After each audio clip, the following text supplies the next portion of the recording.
Good morning dear student. तो आज हम पढ़ेंगे संज्ञा रूपांतरण। वचन वचन आज हम पढ़ने वाले हैं। इसके पहले संज्ञा हमने पढ़ा है, आज हम वचन पढ़ेंगे। अब देखिए वचन वचन से क्या समझ में आता है कि जो शब्द क्या है, एक या एक से अधिक होने का हमें बोध कराता है। जिससे हमें एक या अधिक होने का बोध पता चले वह वचन होता है। देखिए वचन से अभिप्राय संज्ञा शब्दों के उस विशिष्ट गुण से है जो एक या अधिक होने का बोध कराए। निम्नलिखित चित्रों एवं वाक्यों को ध्यान से देखिए, पढ़िए और समझिए। अब देखिए यहाँ पर पहला चित्र आपको दिया है, लड़का खेल रहा है। अब लड़का खेल रहा है तो इसमें क्या है, लड़का अकेला ही है, एक ही है, तो यह हो गया एक वचन। नीचे देखिए लड़के खेल रहे हैं, दूसरे चित्र में लड़के खेल रहे हैं, तो इसमें एक से अधिक का बोध हमें हो रहा है कि लड़के, एक से ज़्यादा क्या है, लड़के हैं, मतलब कि यह हो गया बहुवचन। ठीक है। अब ये वचन, इससे हमें पता चल रहा है कि लड़का खेल रहा है, लड़के खेल रहे हैं। उपयुक्त वाक्यों एवं चित्रों में लड़का एक का बोध करा रहा है, जबकि नीचे दिए गए वाक्यों में लड़के क्या है, अनेक का बोध करा रहे हैं। अतः सरल शब्दों में कहा जा सकता है कि संज्ञा अथवा सर्वनाम के जिस रूप से एक अथवा अनेक का बोध हो उसे वचन कहते हैं। ये क्या होगी, वचन की परिभाषा। संज्ञा अथवा सर्वनाम के जिस रूप से एक अथवा अनेक का बोध हो उसे वचन कहते हैं। वचन की परिभाषा आपको हिंदी कॉपी में लिखनी है, वचन किसे कहते हैं, और वचन के भेद भी लिखना है, एक वचन बहुवचन। संज्ञा अथवा सर्वनाम के जिस रूप से एक अथवा अनेक का बोध हो उसे क्या कहते हैं, वचन कहते हैं। वचन के भेद, अब वचन के दो भेद है, दो प्रकार होते हैं, जैसे एक वचन बहुवचन। ठीक है, एक वचन और बहुवचन। अब एक वचन किसे कहते हैं, संज्ञा अथवा सर्वनाम के जिस रूप से एक व्यक्ति, वस्तु अथवा पदार्थ का बोध हो। इसमें एक ही व्यक्ति, एक ही वस्तु अथवा एक ही पदार्थ का हमें बोध होता है, उसे एक वचन कहते हैं। जिसमें क्या है, एक ही वस्तु एक ही पदार्थ का बोध हो वह एक वचन कहलाएगा। जैसे कुर्सी, लड़का, पुस्तक, कपड़ा, ये क्या है, यहाँ पर कुछ उदाहरण दिए हैं।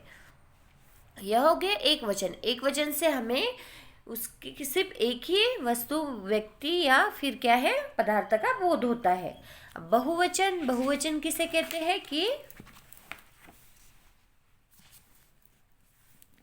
बहुवचन की परिभाषा देखिए, संज्ञा अथवा सर्वनाम के जिस रूप से एक से अधिक होने का बोध होगा हमें।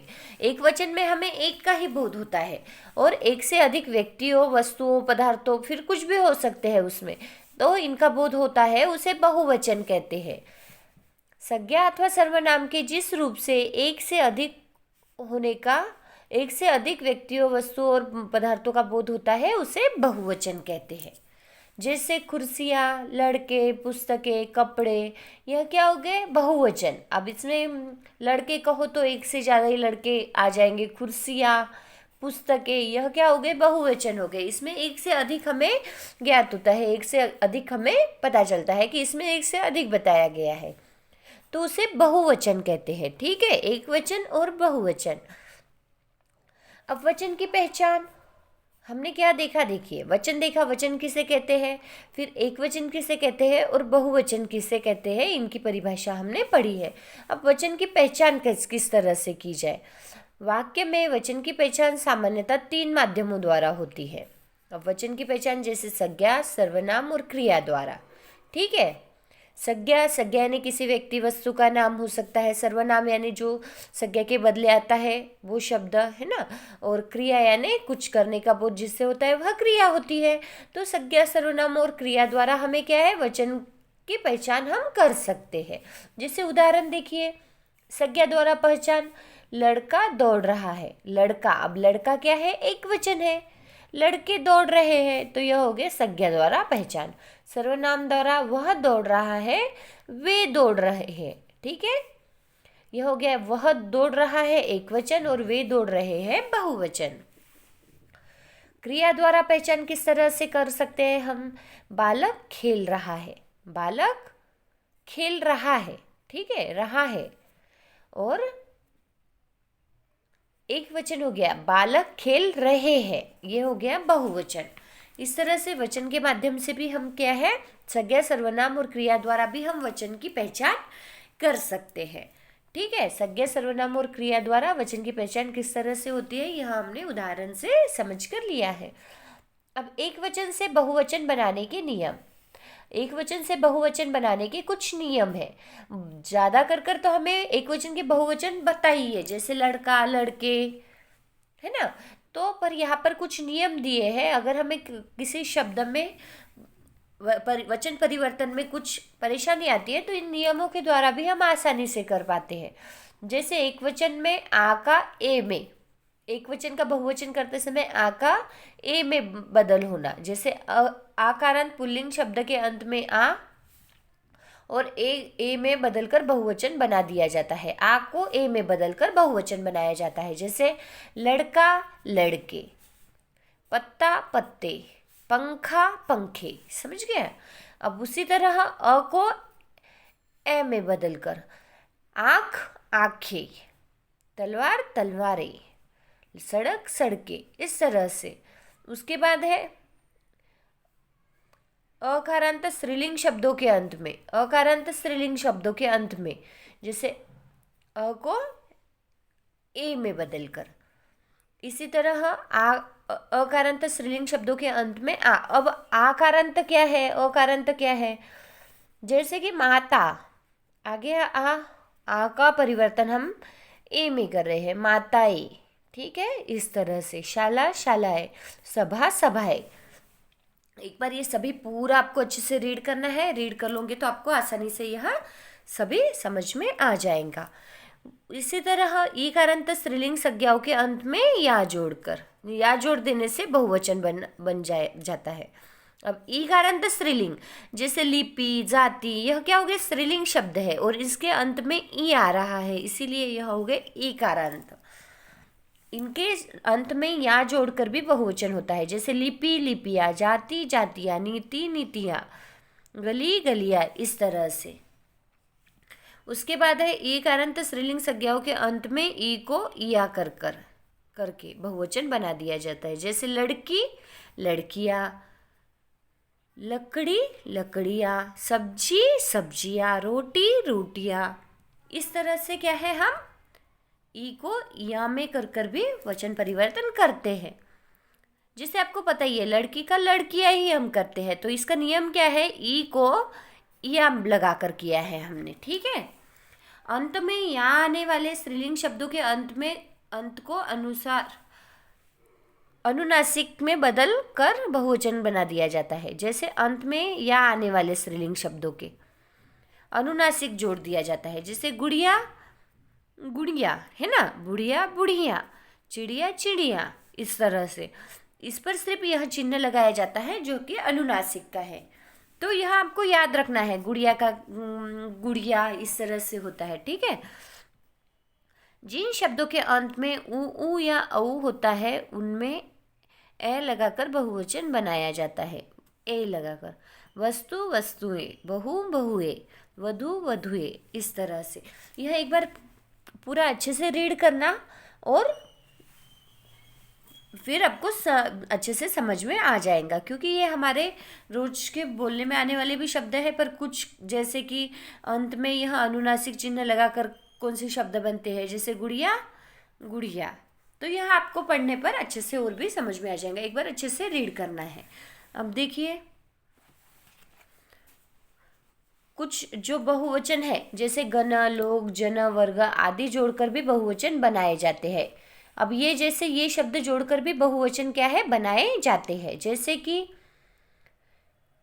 एक वचन पाठक, पाठकगण, श्रोता, श्रोतागण, किसान, किसान वर्ग, मजदूर, मजदूर वर्ग, यह जोड़कर भी हम उनका क्या है, बहुवचन बना सकते हैं। जैसे पाठक का पाठकगण, किसान का किसान वर्ग, किसान का बहुवचन क्या होगा, किसान वर्ग, गुरु का गुरुजन, विद्यार्थी, विद्यार्थीगण, छात्र, छात्रगण।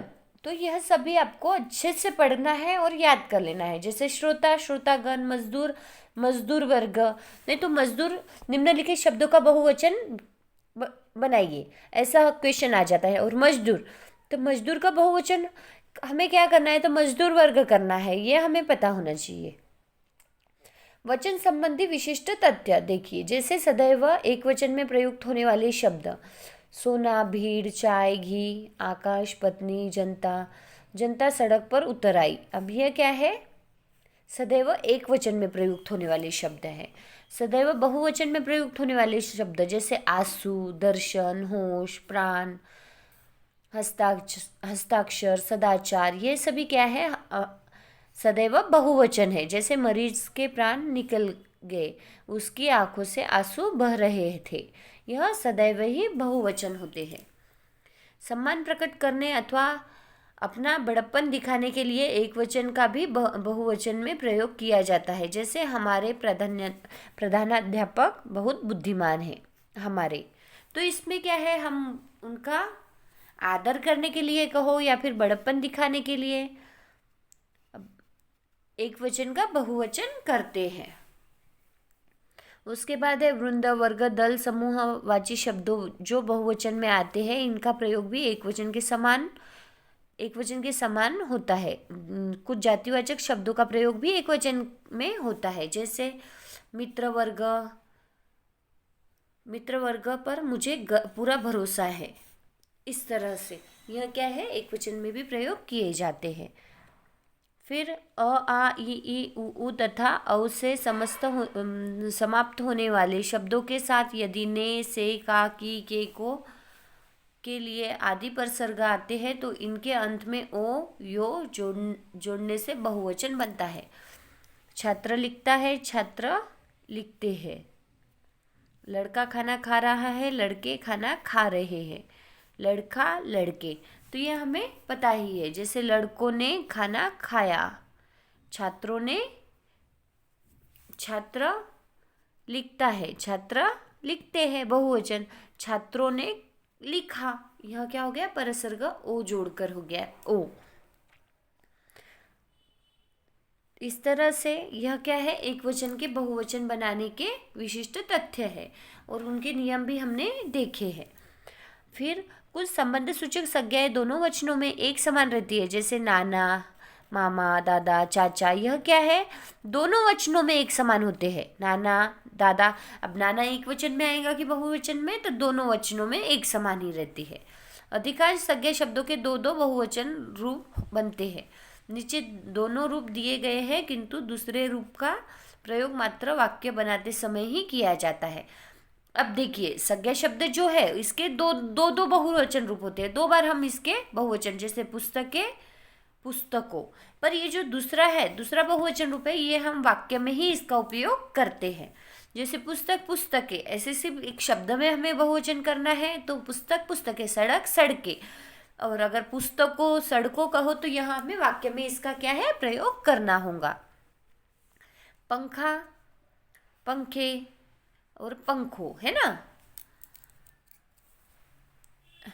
इस तरह से यह क्या है, एक वचन और बहुवचन बताए गए हैं। अब देखिए, आपको यह स्वमूल्यांकन जो है, यह अभ्यास पूरा करना है। जैसे कि निम्नलिखित प्रश्नों के उत्तर विकल्पों से चुनिए। निम्न में कौन सा वचन को परिभाषित करता है। जब अब इसका होगा कि 3 नंबर, संज्ञा या सर्वनाम के जिस रूप से किसी वस्तु के एक या अनेक होने का बोध हो वह वचन कहलाता है। निम्न में वचन का भेद कौन सा है। वचन के भेद हमें पता है, एक वचन और बहुवचन है। बच्चे दौड़ रहे हैं, वाक्य किस वचन का उदाहरण है, बच्चे दौड़ रहे हैं, तो यह हो गया बहुवचन, है ना। बच्चा दौड़ रहा है एक वचन और बच्चे दौड़ रहे हैं बहुवचन। इस तरह से यह पूरा प्रश्न अभ्यास आपको क्या करना है। और उसी के साथ सिर्फ ये जो प्रश्न नंबर 6 है, निम्नलिखित प्रश्नों के उत्तर दीजिए, यह आपको हिंदी कॉपी में लिखना है। ठीक है, तो यहाँ पर हमारा संज्ञा का रूपांतरण वचन, यह पाठ पूरा होता है। Thank you.